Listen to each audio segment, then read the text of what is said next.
Hey, welcome. Love Speaks, day 23. I have a quote for you from Iyanla Vanzant.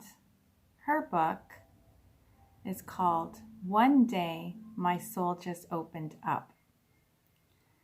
Here's the quote for you. Spontaneous creativity is a supreme act of trust.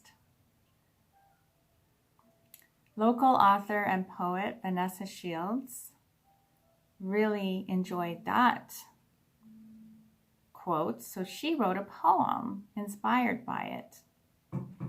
And here it is, her poem. Trust the lifting of your mouth, the pressure on your cheeks, the squeezing of light from your eyes. The spontaneous creativity of smiling is a kind shout from your face in service to the world. Your smiling face is supreme love, supremely loved.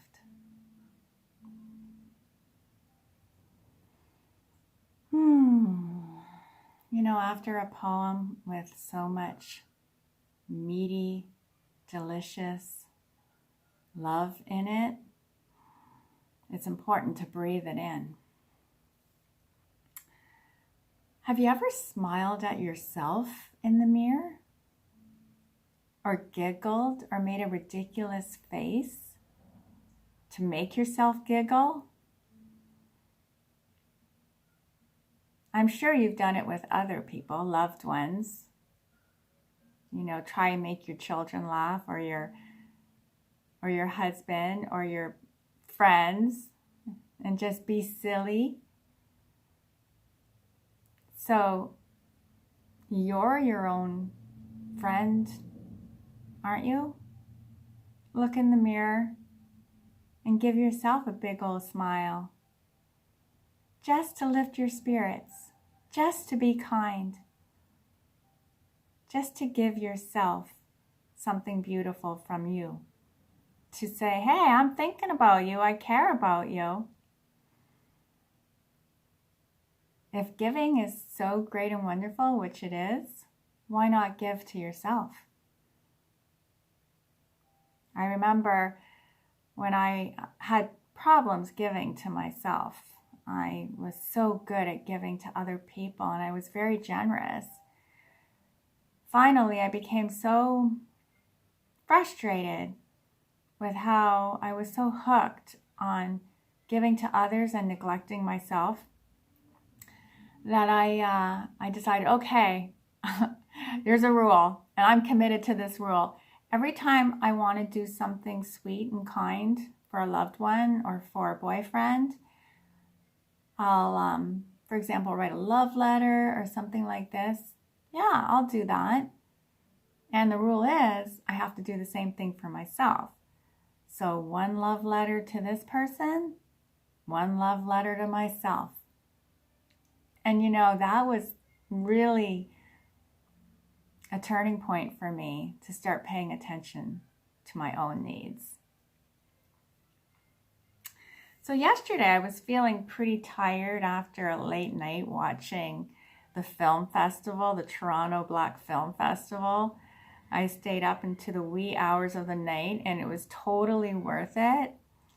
But you know, sometimes the day after you're having that tired hangover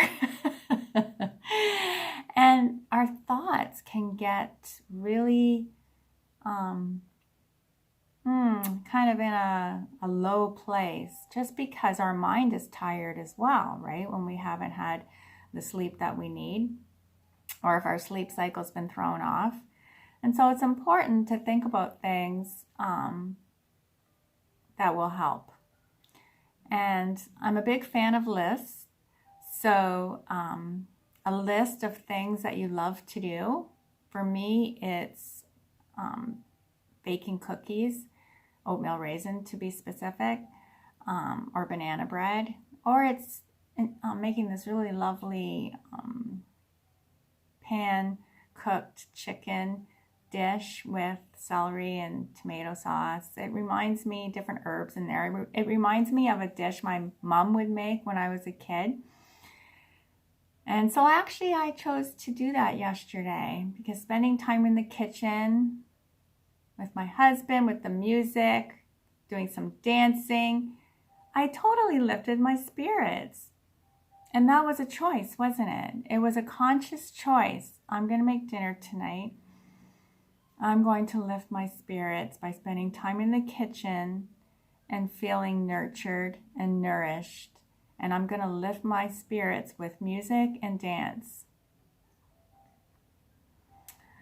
And also, I have a prayer partner who I meet with every Monday night, and her call came through later in the evening. And so that was the icing on the cake, to just remember to affirm with her that I'm honoring my intentions with determination, strength, and love.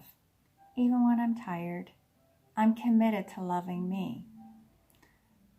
So my call to action today is to make a list of those things that delight you and help you, especially when you most need it, and also